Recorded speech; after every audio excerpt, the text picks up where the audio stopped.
sometimes you dress up in different characters and stuff, and you go and you beat these people playing chess in the park. I think these are probably some of your most popular videos. What kind of prompted that idea? So I was in New York taking the weekend off, visiting some friends. We were going to dinner, and I was like, oh, I bet a YouTube video playing the Chess Hustlers would do really well. You know, the pandemic's been there. I figured the video would do well, not as well as it would. So I actually just had one of my friends film it off of my iPhone before we went to dinner because I was like, oh, great YouTube content. Posted it. One of the videos gets 16 million views, and then the others get 3 to 4. I was like, okay. I mean, you know, as a content creator, you have an idea of what things will do well, but I did not expect the scale at which those blew up. What's up with the shit talking in chess? It's way more fun to shit talk. I mean, obviously, you don't do it in classical chess, and that's where people grow up. But my favorite part of chess is when it's an actual social game, and not everybody shit talks, but you know, my family does, my friends do. So I just grew up in a culture where you're really just trying to piss off your opponent as you play, and it makes it way more entertaining. You put things on the line, you make fun of them, it's sometimes their mother if you're really losing and you need them to get tilted, whatever it takes to get the win. Wow. What's the meanest thing you've ever said? What's been your worst shit talk ever? Oh, I would not feel good saying those online. All right. Okay. We'll save that for. But it was in a situation where I was really down and we were playing for shots, and I knew if I had to take one, I would lose. And it's the points of desperation where you start saying any kind of trash talk just to get back in the game. Nice. And yeah, that person ended up missing 2 days of work after that. He needed to recover from the match. Good. That means you booked a win. Yeah, exactly. What have you seen change as far as the AI concerns with chess study? Yeah, I mean, a lot of top players have complained about how, you know, AI has really changed how much they enjoy the game or home preparation. And I think you see a lot of this with poker as well. And I know it's something that you mentioned when you started losing some of your interest in poker. But it changes a lot of the dynamics at the start of the game where you can, I mean, you're 1800 and I'm sure you know this as well, but for the audience, you can basically prepare specifically for whoever you're playing. You can look at a database of their games and you could pick the variations that are the ones they're going to play against your specific opening lines. And then you could prepare at home with a computer, look into very, you know, tricky things. And you go into the game sometimes feeling like the person who gets the edge out of the opening is the one who came more prepared for that specific game or did more training rather than who's the better chess player over the board. So you have certain players who are just extremely good at preparation. And you have players changing their strategy to try to avoid getting into specific opening traps. So it mostly changes the opening. And it changes the playing style. I know that a lot of top grandmasters, you know, they're training with supercomputers now, or they look at AlphaZero games. And you have to be way more prepared at the start. A lot of openings have lost their charm.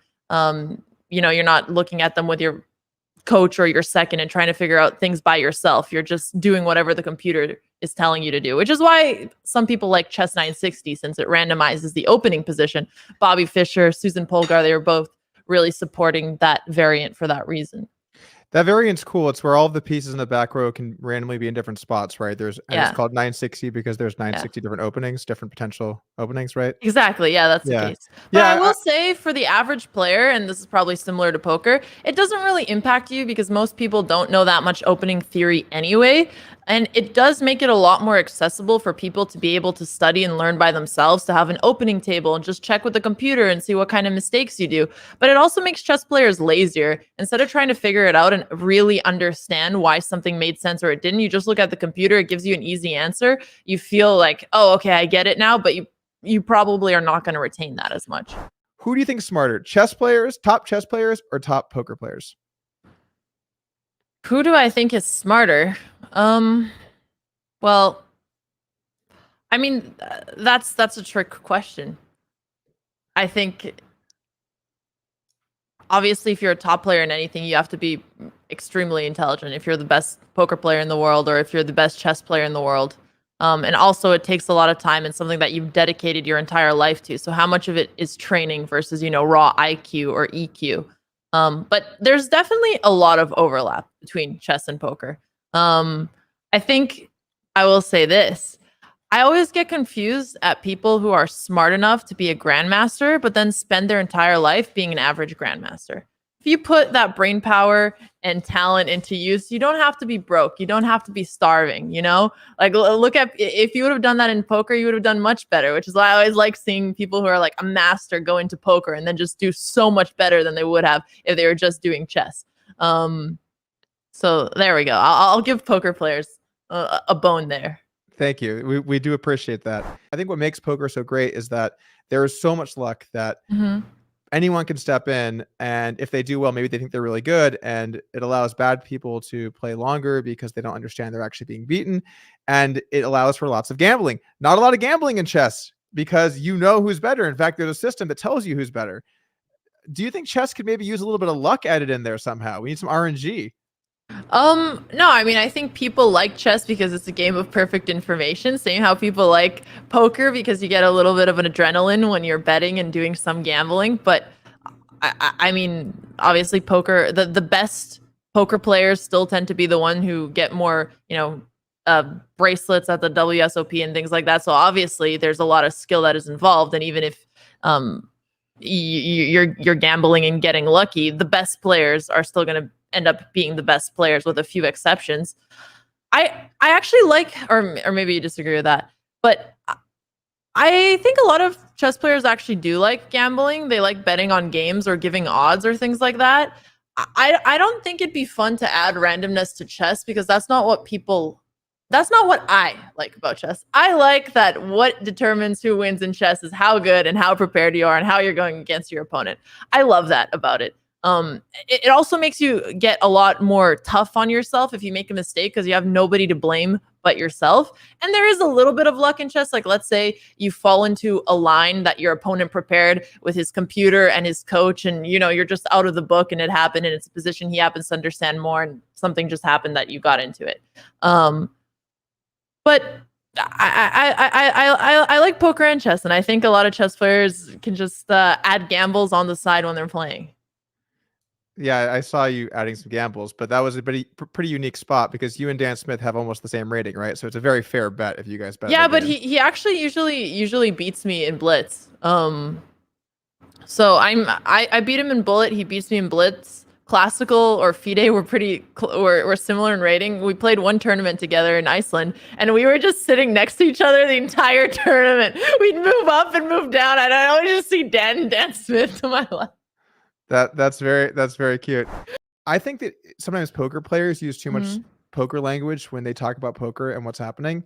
But chess, you guys it's unbelievable. I tune in and then within 30 seconds, I no longer know what anyone is saying. It might as well be in a different language. People are B3, C7, just all these squares are getting thrown around, and then all these terms are getting thrown around, and then it's also advanced concepts are getting thrown around. Do you feel maybe chess seems to be doing fine with recreational players anyway, but that's because there was a big shift.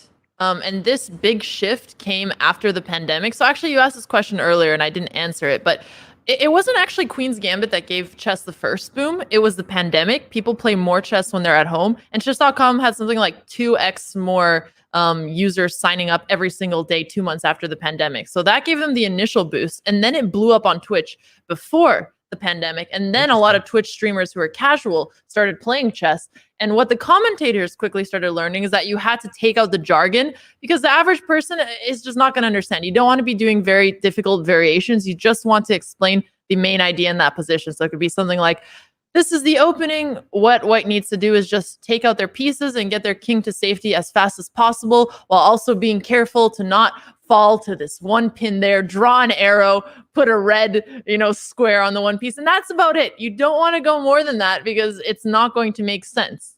And maybe it's gone too far in that direction where sometimes you're not even just talking about the chess, you're talking about the players, the personalities, people are yelling and screaming at the same time. It's gone very much towards, recreational players.